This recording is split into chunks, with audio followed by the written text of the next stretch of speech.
Napag-usapan na po namin, pero napag-usapan namin na mag-ready muna po kami.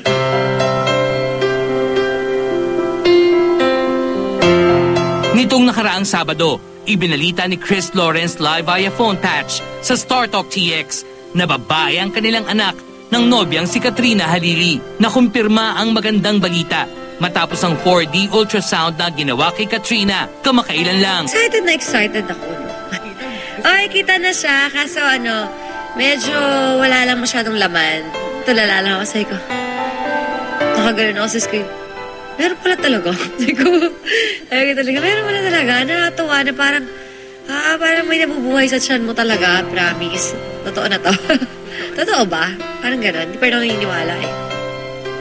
Like most first-time dads, baby boy ang gusto ni Chris.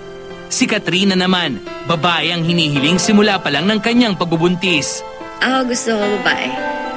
Kasi yung nakikita niya ako sa pamangkin ko na babae, nung nandun sa bahay, lagi ko pinamimili ng laruan, ng damit. Sobrang cute na kita ko. Ito. Nakikita mo may kamay na?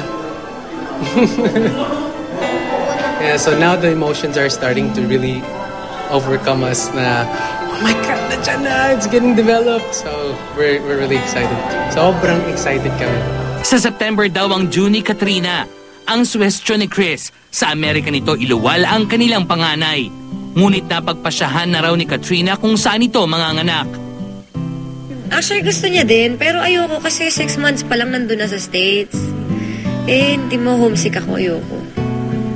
At saka kung natitira niya ako doon, kailangan lagi ako may pang-shopping. Siya pahulik nga ako, hindi pwede, ubos pera ko doon.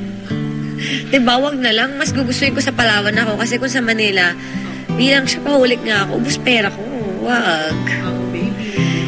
Si Chris naman yun eh. So, mag-iipon din naman ako para sa baby. Pero, yung pagpapanganak ko, siya naman muna eh. So,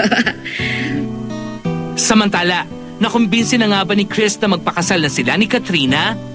Pag-usapan namin na mag-ready muna po kami.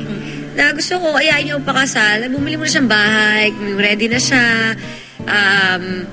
Yung parang siya na yung magiging padre de pamilya talaga. Hindi, diba? Ako yung magiging nanay na lang talaga. Kung kaya niya ng panagutan yon.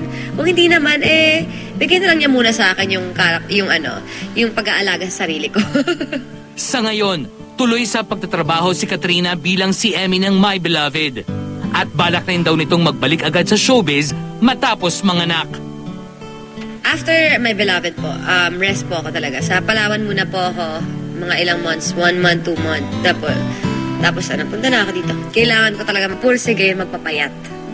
Kasi kung gusto ko bumalik sa trabaho, gusto ko payat ako. Ayoko naman.